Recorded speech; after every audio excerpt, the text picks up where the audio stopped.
Okay, imagine this. I'm imagining. You are sitting in a big meeting, right? Yes, the big office meeting. And you know exactly what you want to say. Of course, I prepared my speech. But the moment you open your mouth, everything stops. Oh no, the classic freeze. Exactly. Your brain suddenly starts checking the grammar. It's like an internal editor pops up. And the editor is super strict. Very strict. Wait, is this present perfect, continuous, or simple past? That's the feeling. And then you just say nothing. Or you speak so slowly that the moment passes. That's the problem we are tackling today, Leo. It's a huge problem for many learners. It holds people back, especially in professional settings. Absolutely. They feel they can't participate. So, hi everyone, I'm Mia. And I'm Leo. Welcome back to the English Blend. Today, we're diving into how to speak fluently, even if your grammar isn't 100% perfect. We're calling this episode Common Business Idioms because we want you to sound professional and smooth in your job, right? Exactly. And the foundation of sounding professional is being able to speak. So grab your coffee and let's get started. Let's start with a really important distinction. Yes, the difference between fluency and accuracy. This is essential for A2, B1, and B2 learners to understand. When we talk about language learning, these two ideas are often confused. They are related, but they are not the same thing. Think of accuracy as getting all the tiny details correct. The grammar rules, the correct vocabulary choice, the perfect pronunciation of every sound. It's precision. It's making sure the sentence structure is academically perfect. Like a perfectly written paper that gets an A+. Right. That's accuracy.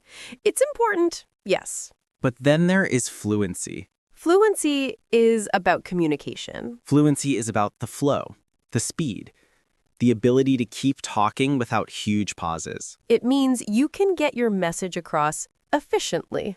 Even if you make a little grammar mistake here or there. Even if you use the wrong preposition, you know? Yes, the listener understands the main idea immediately. That is the core of fluency.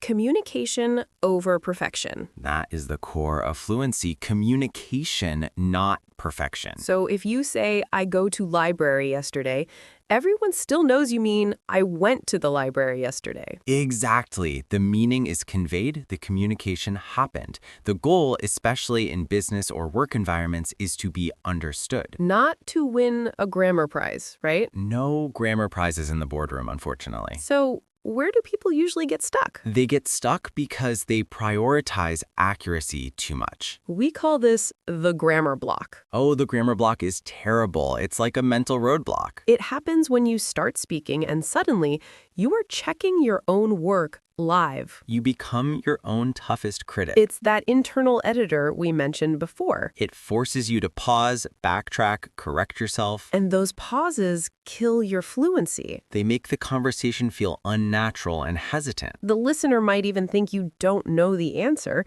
just because you are struggling with the structure. It's frustrating for the speaker, too. You know the words are in there somewhere. But the drive for perfection is stronger than the desire for communication.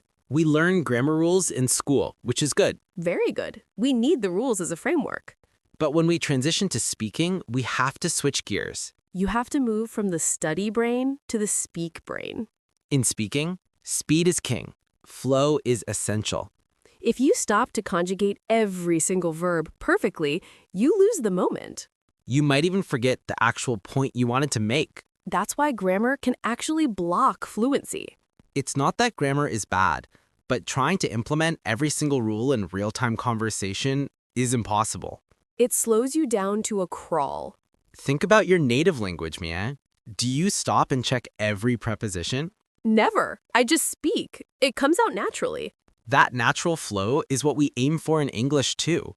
And it comes from practicing communication, not just memorizing charts. So if a learner is scared to speak because they fear making mistakes, we tell them, make the mistakes. Mistakes are evidence that you are trying. They are part of the learning process. Essential, actually.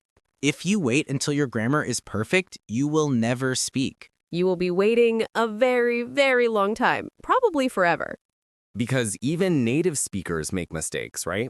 Oh, constantly. If you listen to us on this podcast, sometimes we trip over a word or restructure a sentence mid-flow.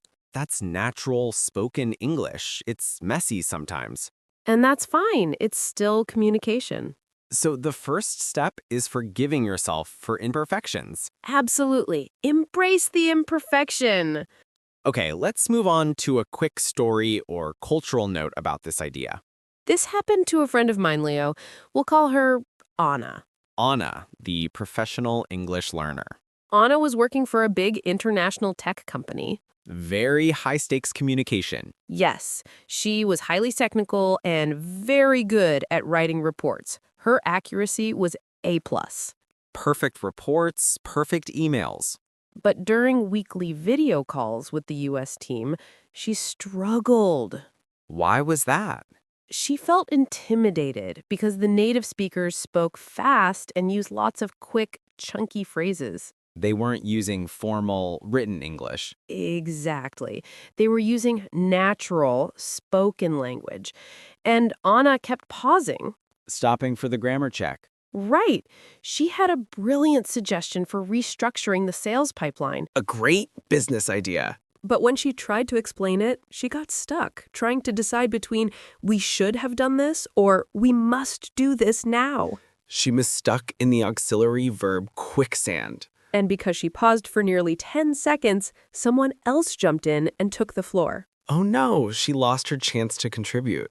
Her brilliant, accurate idea never got heard in time. That's a perfect example of accuracy defeating fluency in a business environment. If she had simply said, "We do better this way," quickly, even with the small error, the team would have understood her point.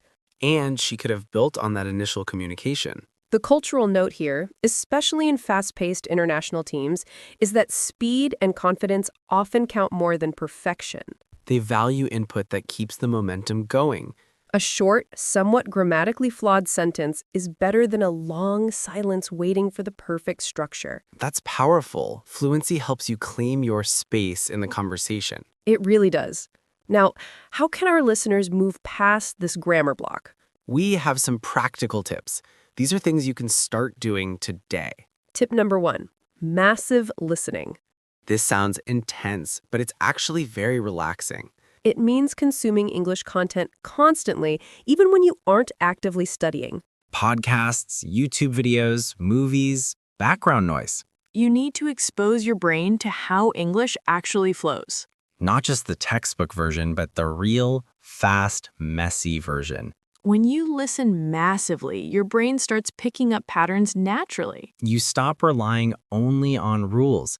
You start developing an intuition for what sounds right. It's like learning the rhythm of the language. If you hear, "I went to the store" 100 times, you don't need to remember the rule for the irregular past tense of go.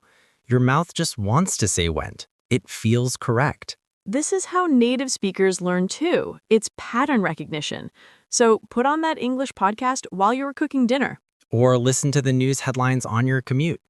Massive listening builds that crucial foundation of flow.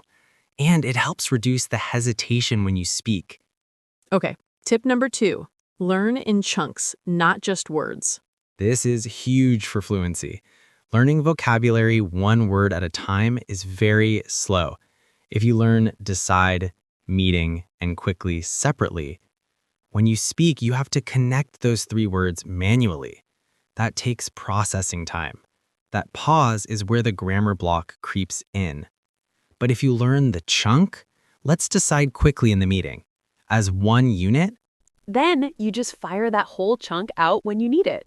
It's faster. It's already grammatically correct. And it sounds much more natural and idiomatic. Think about phrases you use often in business, like, "I need to follow up on that." Don't learn follow and up and on separately. Learn follow up on that as one cohesive unit. Or the common business phrase, "Let's touch base next week." That's a great chunk. It means let's talk briefly. You don't analyze the grammar. You just use the phrase when you need it. It increases your speed immediately. So start noting down phrases and chunks from the content you are listening to. Look for things like common greetings, professional sign-offs, or transition phrases. Chunks are your building blocks for fast, fluent speech. They bypass the grammar check. Now, for the most direct, aggressive attack on the grammar block, we have tip number 3. Implement the 3-second rule. The 3-second rule. This is brutal, but necessary. It's simple. When someone asks you a question, or when you have a chance to speak, You have 3 seconds to start talking. that's it. 3, 2, 1, speak. If you wait longer than 3 seconds, the grammar editor has won. You are guaranteed to start overthinking your sentence structure. The pressure of the pause builds up. So, you must force yourself to say something within those 3 seconds. Even if what you say is, "Oh, that's a great question," or "Just a moment, I'm thinking." If you are at work and your manager asks, "What do you think about the new budget proposal?" Don't wait. Jump in with, "Honestly, I think we need to look closer at the marketing numbers." Maybe you used closer instead of more closely. Who cares? The communication happened. You got your point across. The 3-second rule prioritizes momentum. It teaches your brain that fluency is movement. It forces you to use the chunks you've learned and rely on your intuition. It trains you to ignore that nagging inner editor. It's difficult at first. You might stammer. You might make mistakes. But that's fine. Remember, mistakes are proof that you are trying. The more you apply the 3-second rule, the easier it gets to just start talking. And that feeling of getting started without hesitation is the definition of fluency. Okay, we've covered massive listening, learning chunks, and the 3-second rule. These 3 tips together will drastically improve your flow. Let's add a couple more quick ones for the business context. Tip number 4, record yourself talking. This is painful, but so useful. You don't need to record a perfect presentation. Just record yourself explaining your morning routine or summarizing a movie you watched. Then listen back. Don't listen for mistakes. That's the hard part. Don't listen for grammar errors. Listen for stumbling blocks and pauses. Where did you stop because you couldn't find a word? Where did you pause for more than 3 seconds? Identify those gaps and then think of 2 or 3 ways to phrase that idea fluently. When you record yourself, you hear yourself the way others hear you. You recognize that the flow is more important than the flawless conjugation. And finally, tip number 5, rephrase, don't translate. Translation is the enemy of speed. If you try to translate a complex sentence word for word from your native language into English, you will fail. Or you will produce a very confusing, unnatural English sentence. When you can't find the perfect word, don't stop. Don't go back to your native language. Rephrase. Say the same thing in a simpler way using the English words you already know. Let's add a couple more quick ones for the business context. Tip number 4, record yourself talking. This is painful, but so useful. You don't need to record a perfect presentation. Just record yourself explaining your morning routine or summarizing a movie you watched. Then listen back. Don't listen for mistakes. That's the hard part. Don't listen for grammar errors. Listen for stumbling blocks and pauses. Where did you stop because you couldn't find a word? Where did you pause for more than 3 seconds? Identify those gaps and then think of 2 or 3 ways to phrase that idea fluently. When you record yourself, you hear yourself the way others hear you. You recognize that the flow is more important than the flawless conjugation. And finally, tip number 5, rephrase, don't translate. Translation is the enemy of speed. If you try to translate a complex sentence word for word from your native language into English, you will fail. Or you will produce a very confusing, unnatural English sentence. When you can't find the perfect word, don't stop. Don't go back to your native language. Rephrase. Say the same thing in a simpler way using the English words you already know. If you want to say, the proprietary methodology optimizes cost structures, but you can't remember proprietary or methodology, Just say, this special way of doing things helps us save money. Shorter, simpler, 100% understood. That is fluency in action. Use the simple vocabulary you have to get your point across. We promise to focus on key phrases, especially useful ones for a professional context, even if they aren't strict business idioms. These are phrases that are commonly used in daily life and definitely in the workplace. The first one we've already mentioned a few times. Get your point across. This means to communicate your idea successfully to the listener. If you are fluent, you get your point across. Example, I didn't use perfect grammar, but luckily I still managed to get my point across to the client.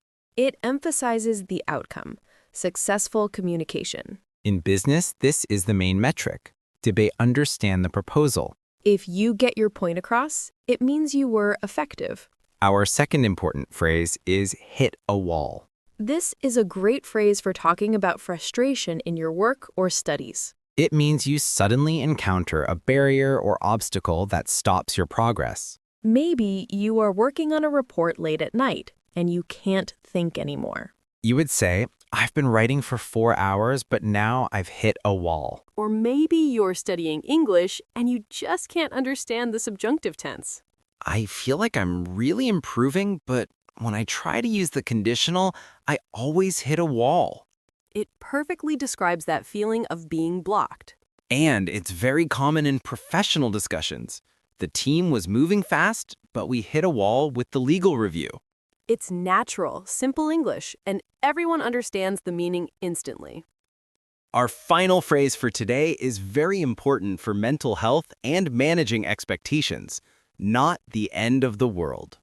This phrase is perfect for reminding yourself that mistakes are okay. It means the situation, while perhaps difficult or annoying, is not a catastrophe. If you are presenting and you mispronounce a name, You think, it was a bit embarrassing, but hey, it's not the end of the world. if you send an email with a typo in the subject line, You correct it quickly and say, okay, I made a mistake, but it's not the end of the world. this phrase embodies our core philosophy. Fluency means communication, not perfection. It helps reduce the pressure we put on ourselves for accuracy. When you make a grammatical error in a meeting, just keep moving. It's not the end of the world. The listener understood you, you got your point across, the flow continued. That's the key takeaway today. We want you to speak freely. Stop obsessing over the tiny details and focus on the message. Focus on using those chunks and keeping your speed up. Try the 3-second rule starting right now. Yes, try it when you talk to your study partner or even when you think to yourself in English. Remember, fluency is like driving a car quickly and smoothly down the road. Accuracy is making sure every tiny piece of the car is spotless. You need both eventually, but if you stop driving to polish the hubcaps, you'll never reach your destination. And your destination is successful communication. We talked about defining fluency versus accuracy. And why that internal grammar check can actually slow you down. We gave you 5 practical steps: massive listening, learning chunks, the 3-second rule, recording yourself, and rephrasing instead of translating. And we focused on 3 key phrases. Get your point across, hit a wall, and not the end of the world. Start practicing today. Use those simple English sentences to keep the conversation going. Don't worry about the perfect sentence structure. Just communicate.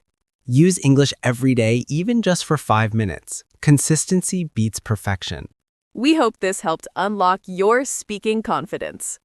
Thank you for joining us today on the English Blend. That was a great talk. Yes, see you in the next episode of the English Blend.